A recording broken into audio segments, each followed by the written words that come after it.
Welcome to Greenable Woodbridge. I am your host, Carolyn Ehrlich. Today, I'm really lucky to have with me as our guest, Peter Barcelona. Now, Peter is the chairman of the township's We Feed program, and that's literally what it does. It feeds people in our town. He makes sure that our food banks are full, that our soup kitchens have food to serve, and you coordinate all of the food bank efforts and food campaigns that we have throughout the town.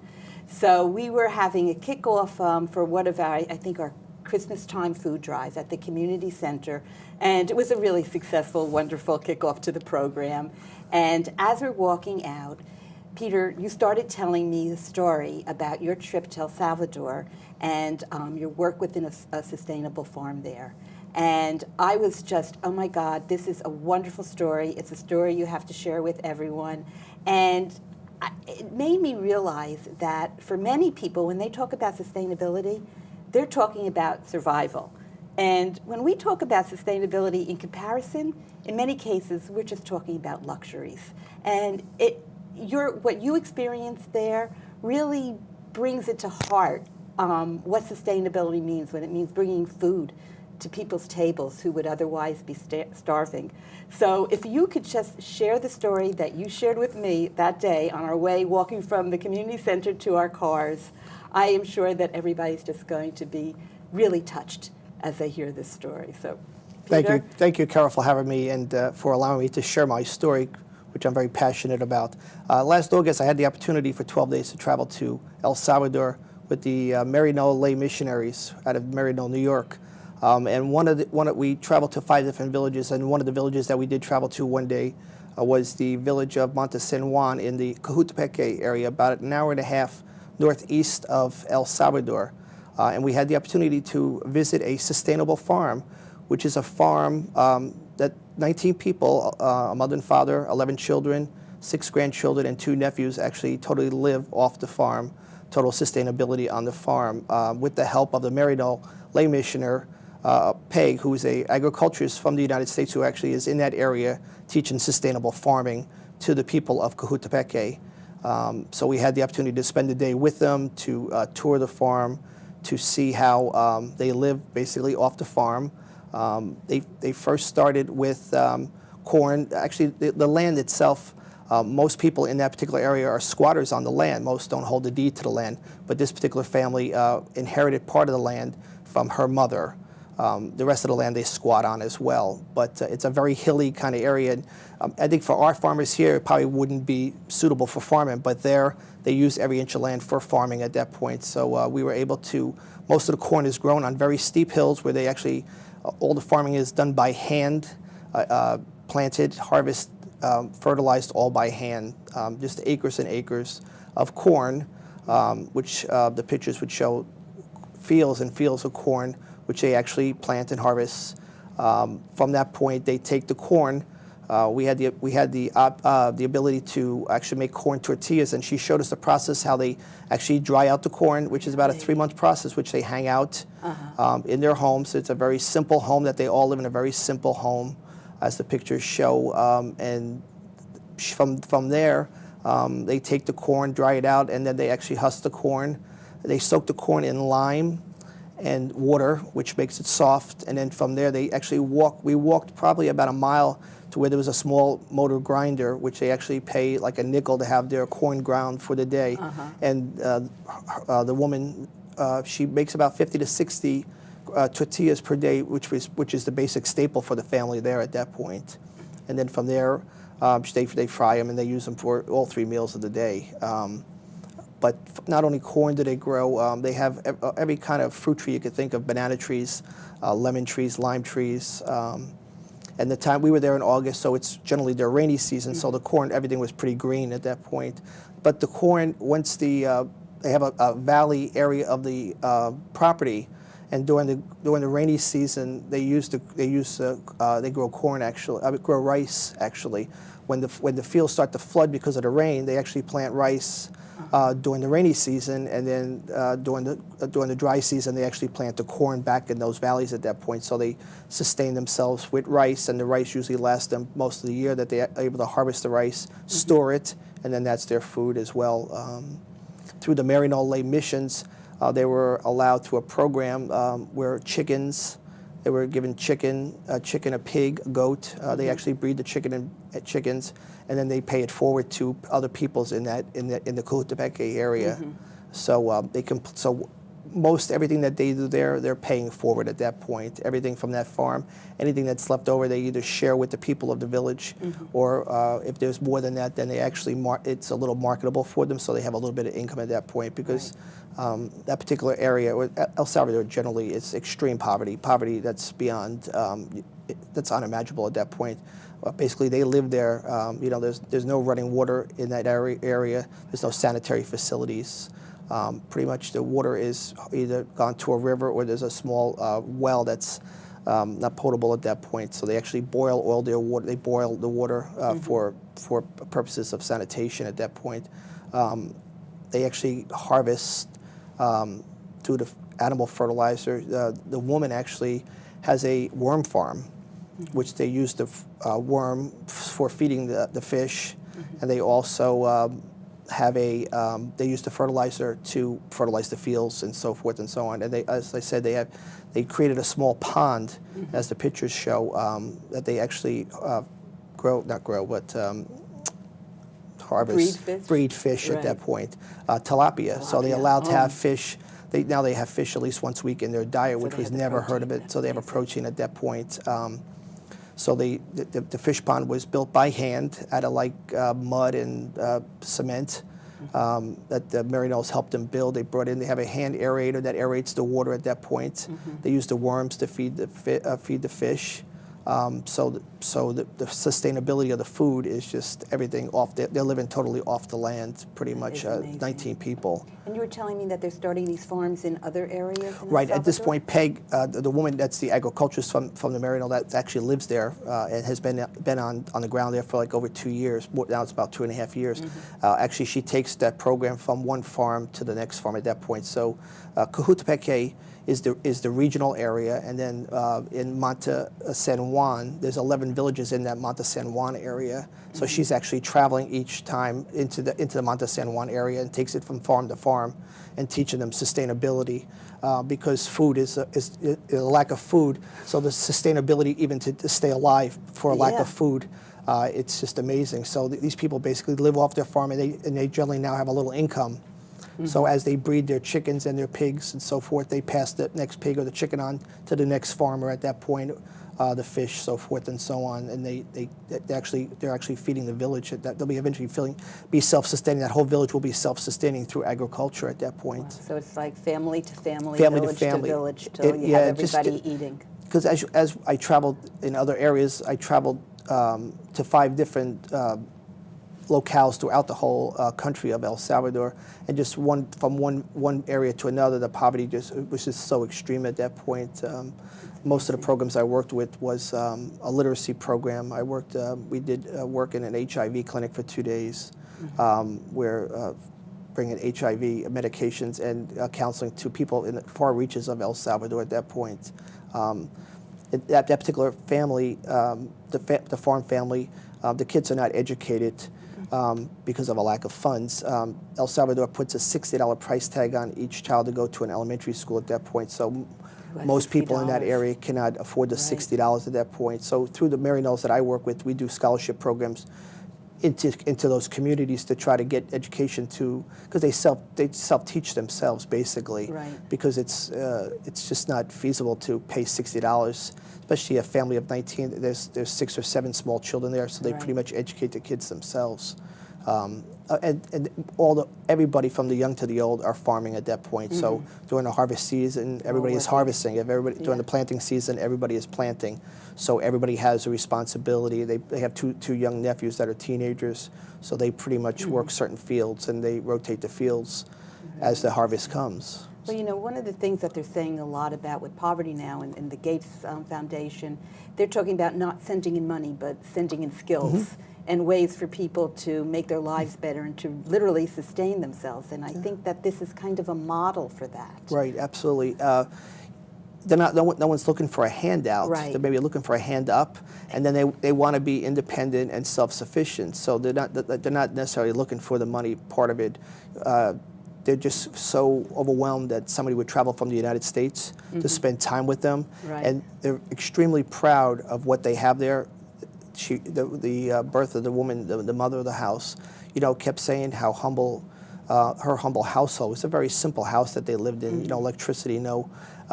But she was so proud of that house and her farm, and that was their home. And actually, they fed us lunch. We ate lunch with them, of whatever they had for lunch. We basically had what they had for lunch, and they were so content for us to spend the day that we would actually travel there and spend, the traveling to them and being so happy that someone would be happy to hear their story about sustainability at that point. But like you said, it's a matter of paying it forward, and they were already paying it forward to another farm that was close by at that point. That's so great. So we have 1 minute left. That's amazing. I knew I wouldn't have to say a word through your whole story, but we have 1 minute left. How would you like to summarize for our viewers, your feelings or what it is that they can do, if there's any way people can get involved? Or if anybody has any questions, they can certainly contact me at the health center. I'd be happy to share my story with anybody at that point. The whole trip was just an amazing trip.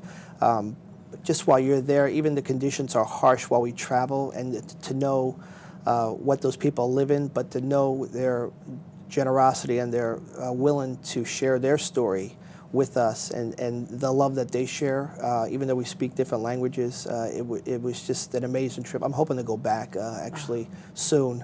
To travel back through those and see the progress that's been made with these programs that we worked in last summer. So it will be an ongoing trip for me, obviously. Yeah. Well, Peter, thank you for sharing this, and it's Thank you for an having me. inspiring story, and I personally find you to be inspiring. Oh. So thank you. Thank you very much. For coming on our show. Thank you. Take my hand and start a brand new day. Underneath everything we are all people. And when we reach out a hand to one, we can influence the condition of all. That's what it means to live united. Welcome back to Greenable Woodbridge. Today, as we travel around the world talking about sustainable farming and how they make a difference in many people's lives, I've asked a repeat performance to Adam Zellner, who is the president of Greener by Design, and which is an environmental company, and is also on retainer for Woodbridge. And you advise me on everything sustainable. You're really great. And in a past life, Adam was a policy advisor for Governor Corzine and oversaw the writing of the Green Master Plan and many, many other things. So a lot of the green policies that we take for granted today actually started back with you. So you got the ball rolling. But today, I know you've emailed me and talked to me about your trips to South Africa and about this new way of growing blueberries there. And so I would love it if you could share that story with our viewers. Oh, well, thank you, and thank you for having me back here again. And it's been a great path in Woodbridge as everybody is now looking at the green world. And when I say everybody, as you said, it stretches from here to over in our friends in other parts of the country now, and all the way out to Europe and as far as South Africa. Oh, so they're not talking about Woodbridge in South Africa. They're not quite talking about Woodbridge, but you'd be amazed at the same ideas that they're having there and the same issues with energy and water and food. Are actually, it's identical. We pay a little bit more than they do, so there's another zero after everything we do. But, as South Africa is a great example of a place that is a growing country. It's on the opposite world, literally, that we are. You fly, to get there, you fly 7.5 hours to Europe, and you spend about 2 hours breathing before you get on another plane to go 12 hours straight down. Wow.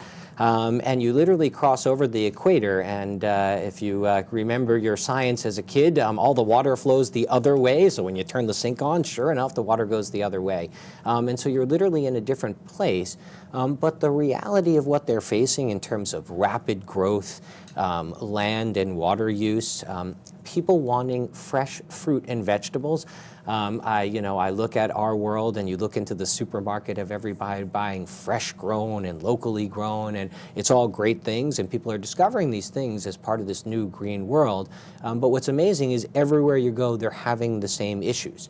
And in Africa, as I think a lot of people realize, it's a little bit different and more challenging simply because in most parts of South Africa and in most parts of Africa in general, water is not something that they can take for granted. And I know with the kind of winter we've had here and the snow piles and the flooding, I think we all take it for granted and maybe would be happy if it went away. Yeah.